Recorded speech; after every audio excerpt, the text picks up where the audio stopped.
Yo, we live in difficult times. There's war, political unrest, the pandemic, poverty, families being torn, communities ripped by gun violence, and people dying every day. Police, injustice, it's all bringing so much pain.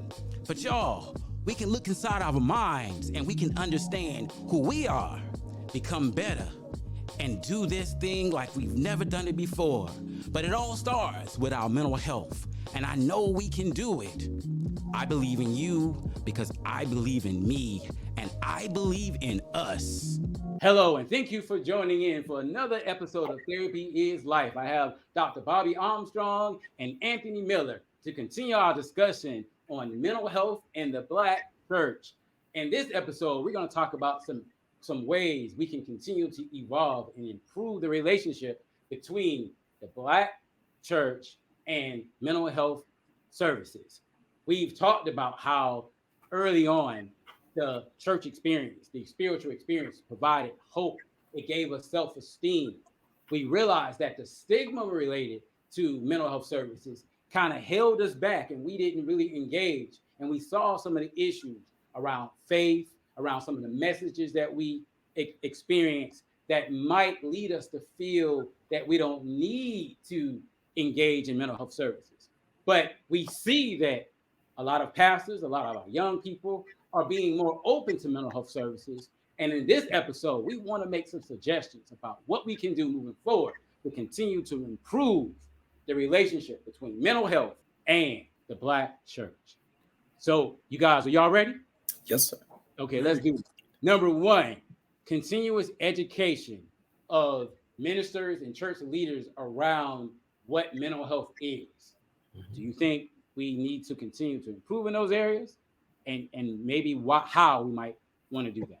Oh, yeah, definitely. The ACPE, which is a chaplaincy organization that licensed chaplains, they have a whole mental health course that chaplains and pastors can subscribe to and just get the CE courses that they need, continuing education courses. And it's an evolving world. These are evolving times. We have to learn how the Apostle Paul said, meet them on their level. We have to know how to meet our people where they are. So the education is very important. Gotcha. Yeah, I will give my local church credit. 2 years ago, they asked me to speak about mental health. So the fact that they actually brought a professional in to talk to the congregation about what mental health is and how to seek professional help, I think that's a big thing. The more the congregations, the more the minister, because they come into contact with a lot of people. And some of those issues, they try to handle it, but they know they really can't. But because the person is in front of them, they do their very best, which is commendable. Mm-hmm. But if they can refer out to mental health professionals that are local to the area, that's what more of the church members need. Mm-hmm. They need to know, okay, I can come to the pastor, but if it's an issue the pastor cannot handle appropriately or effectively, that pastor is going to likely refer me, and I'm okay with it. Mm-hmm. Sometimes the pastor does refer, and sometimes the saint might be, wait a minute, I came to you, pastor. I came to you. I don't want to go to a mental health professional. So on both ends, the church has to be willing to say there's some issues that a mental health professional can handle, and the member of the congregation got to be willing to take that pastor's advice. And if I can piggyback on what Brother Tony just said, and that's where a good referral networking system would come into play, because there are plenty of therapists out there who are believers, right? Plenty of them, and they don't always have to bring the faith-based aspect into therapy. They can handle it clearly on a clinical basis, but there should be a referral source there, right? Here in Cleveland, we have the Professional Black Christian Therapist Network. All right, I might need to start that in North Carolina. Yes, and so it's focusing on bringing mental health to the Black church and trying to give awareness and understanding about what mental health is. I think it's critical that we get people to understand that your mental health is just as your physical health. It's just as important. In fact, many of our physical ailments are due to the fact that we don't address our mental health issues. That's You why there's preaching a now. relation between the two. That's right. That scripture in Proverbs, so as a man thinketh in his heart, so is he. See, that's right. So our heart and our mind manifest what we feel in our bodies. So if You you go to can't the doctor, you got blood pressure issues. You what can't you stressed out separate about? any of it. Your heart, your liver, your pancreas, your kidneys, your gallbladder, your large and small intestine. You can't separate none of that stuff from who you are and your spiritual life. It all, God knew what he was doing when he designed us. Exactly. He is the perfect engineer, architect. This body that we have and all of our organs, it's all intricately entwined. Yes, it is. And when one part of it's not functioning right, it can impact everything, the whole system. And you got to address it. Like some men wait to the very last minute to go to see a physical physician. If men do that, and we're supposed to be the leaders in the Black church, we like to say the men are the spiritual leaders of their home. But we can't wait to the last minute. We can't wait till we can't walk to go see a physician. So we have to be encouraged to go see for my heart issue, my physical heart, as well as how I'm feeling. Do I have a down mood? Do I not like people anymore? Do I not want to be around people? Do I hate myself? All those issues a therapist can address, but the Black man who is in the Black church has to go because he is the leader of his family, if he has one. And as you said, how the body is intricately connected. We look at the emotional self, the way we think. Some people can think themselves sick. Exactly. Because they don't know how to process through what they're going through. And I'm big on processing, if you haven't figured that out already. Yes. Because processing, that's where it starts. That's where you get to the root cause of the matter. And I'm all about getting down to the root. What's causing this? So I know I'm not the host, but I got a question. Yes, you ask a question, brother. So the process, the young man, the analogy that you gave wasn't an analogy. When you talked about the 27-year-old African-American male. So let's just say he comes to see one of us for 6 sessions, but we know he needs 5 more, but he won't come back. Is it because he's getting close to a solution? Could it be because he's getting close to a solution and doesn't want to hear it? Very well could be. Very well could be. Or he could be scared of what he's feeling because this is something new that he's never felt before, and he's not understanding it, and it's scaring him away because he's now being open, because before he couldn't go to his father and be open. He had did all this praying with no result, right? And so sometimes therapy can scare you because you're opening up a part of yourself that has been closed off so long. Say that again. Therapy can scare some people because you're opening up a part of yourself that has been closed off for so long. What I would do is just encourage this young man, continue on the journey that you're on. I try not to be so clinical when it comes down to some Black men. I try not to be so clinical because, brothers, we ain't all for the clinical mumbo jumbo. Let's get straight to the point. Let's get straight to the matter. So I'm gonna be a straight shooter with you, brother. You're on the right track. Stay on the right path. I need you to come back. Sometimes that hearing the word, I need you to come back, it gives them a sense of, okay, this man cares. Yes. Yeah. He cares. Whereas when I went to Pastor Daddy there, he didn't care. He was like, boy, go pray.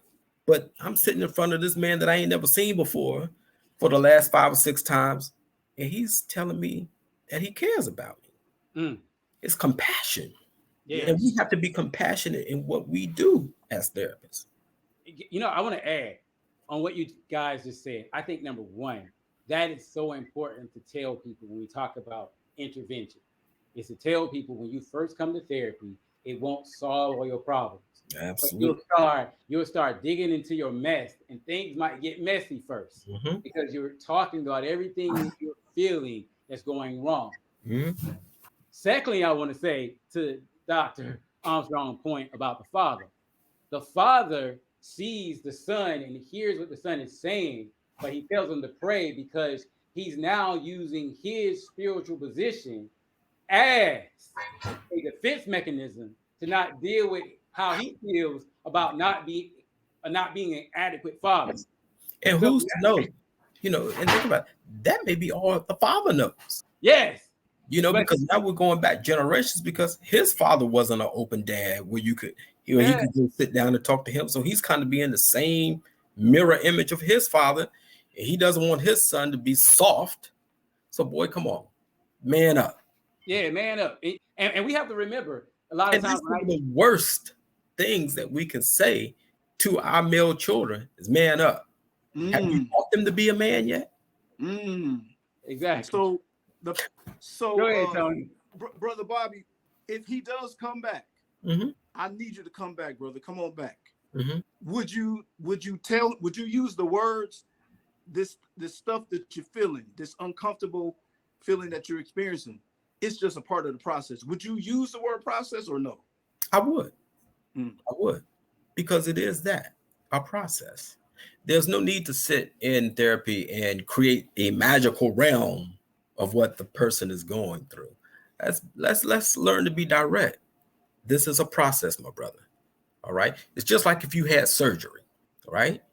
And the surgeon tells you, okay, when you get home, you're going to take these pain meds, and then you're going to put some ice on the wound so you don't have any inflammation, and then we're going to bring you into physical therapy. It's a process. It's just a mental process, and an emotional process, because we have the bad rap of being shrinks. But what I tell people is, we're not shrinks. We're just trying to lessen the negative side and show you more of the positive side of things. We're not shrinking you. We're actually trying to get you to expand. Yes, absolutely. That's just Go ahead. That's just a little step. That's all. That's all. Yeah. And I think what that does is which is another important step, is trying to normalize the idea of thinking, feeling, and working through your emotions. Mm-hmm. Because a lot of times in life, as we were talking about the couple earlier also, we're not taught to think, feel, and process what we feel, to give some nomenclature, some language, some voice to what our problems are. And we need to identify with people. That's what therapy does. It allows us to provide a voice for what we're feeling and thinking on the inside. That stuff that we've been holding in. Because some of us have grown up in environments where, boy, don't ever say nothing to me. Don't ever talk back. Don't, not realizing that there has to be times that we're allowed to express our feelings and our emotions and our thoughts, because that allows us to grow up and be more assertive. But if we're told to be quiet and never express ourselves, or we're told we are hard-headed all the time. And that goes back to your other segment. That's that old slave master mentality thing. Boy, shut up. Sit down. Listen to me. Yeah, exactly. Talk back to me. Exactly. Yeah. Now realizing, hey, look, I need to tell you something, but you don't hear it. So then when we see the anger or the extreme passivity or the depressive nature, we wonder why we see it, but we never allow for identifying emotion, processing what we feel, and then making decisions, value decisions around these thoughts, feelings, and lead to different types of experiences. And so, boom, there we go. That's why it's important for us to learn about mental health. We can't just do that in a sermon on Sunday morning. And then you have your proverbial angry black man. Yeah, there you go. Boom. And that's what they're going to label us as, the angry black man.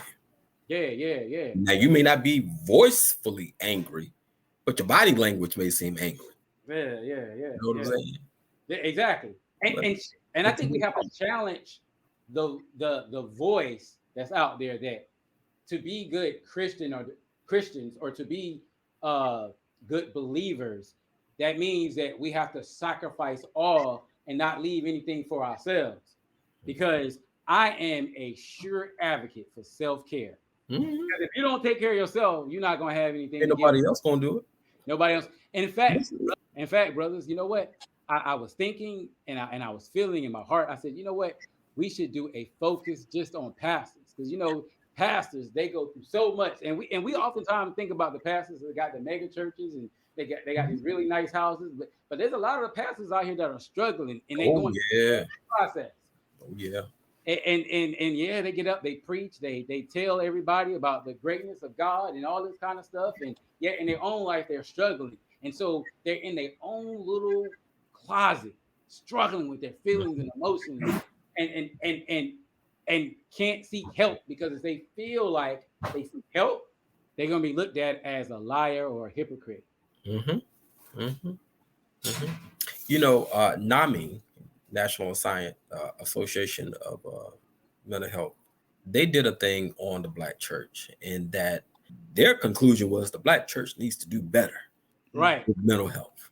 Right. That was their conclusion. They just need to do better. Right. Yes. And I think we're all in agreement.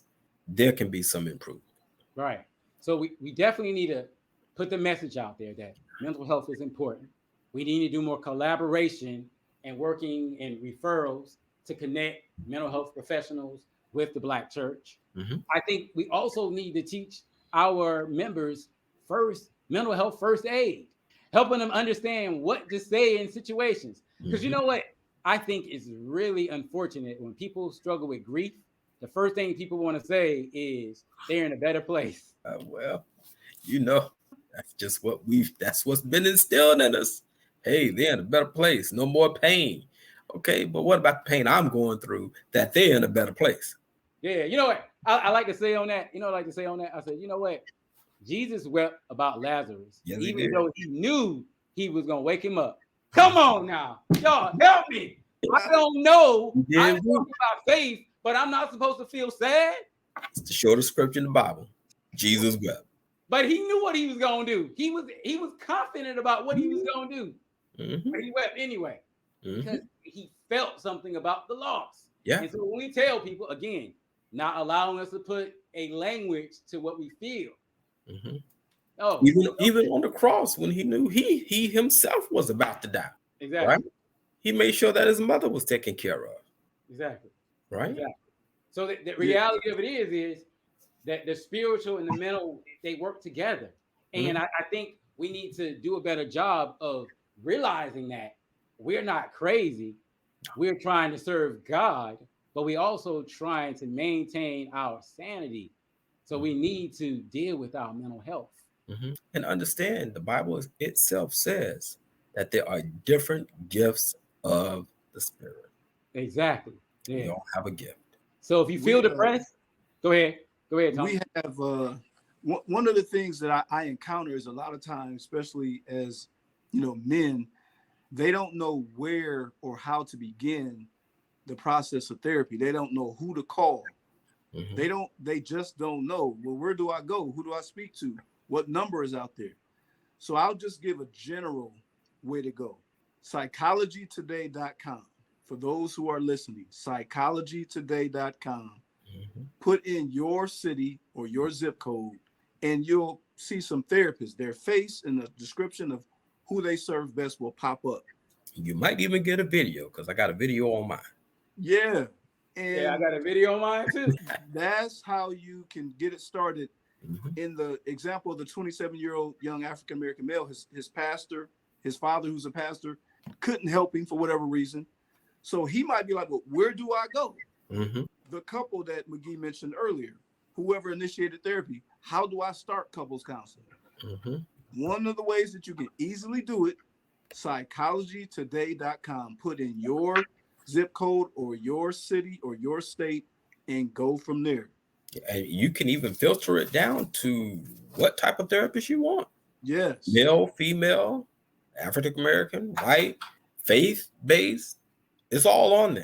Exactly. Sounds good. Well, thank you guys. I got anything else y'all want to add? I'm good. Thank you, Anthony. Thank you. You're welcome. Dr. Bobby. You're Thank welcome, you, sir. guys. I really appreciate it. And I'm Gerald McGee. If you like this discussion, please like, subscribe. And I always like comments, and more comments because it makes the world go round. Shucks. If you want to improve yourself, give feedback to somebody. And if they're open to it, they might become much better at what they do. So, hey, if you like us, like, subscribe, leave the comments, and we'll talk to you soon. Thank you, brothers. And this is Black History. 3 Black men sitting here, right here in February, in our professions, doing our thing. Hey, more power to you, brothers. Talk to you later. All right. You're right.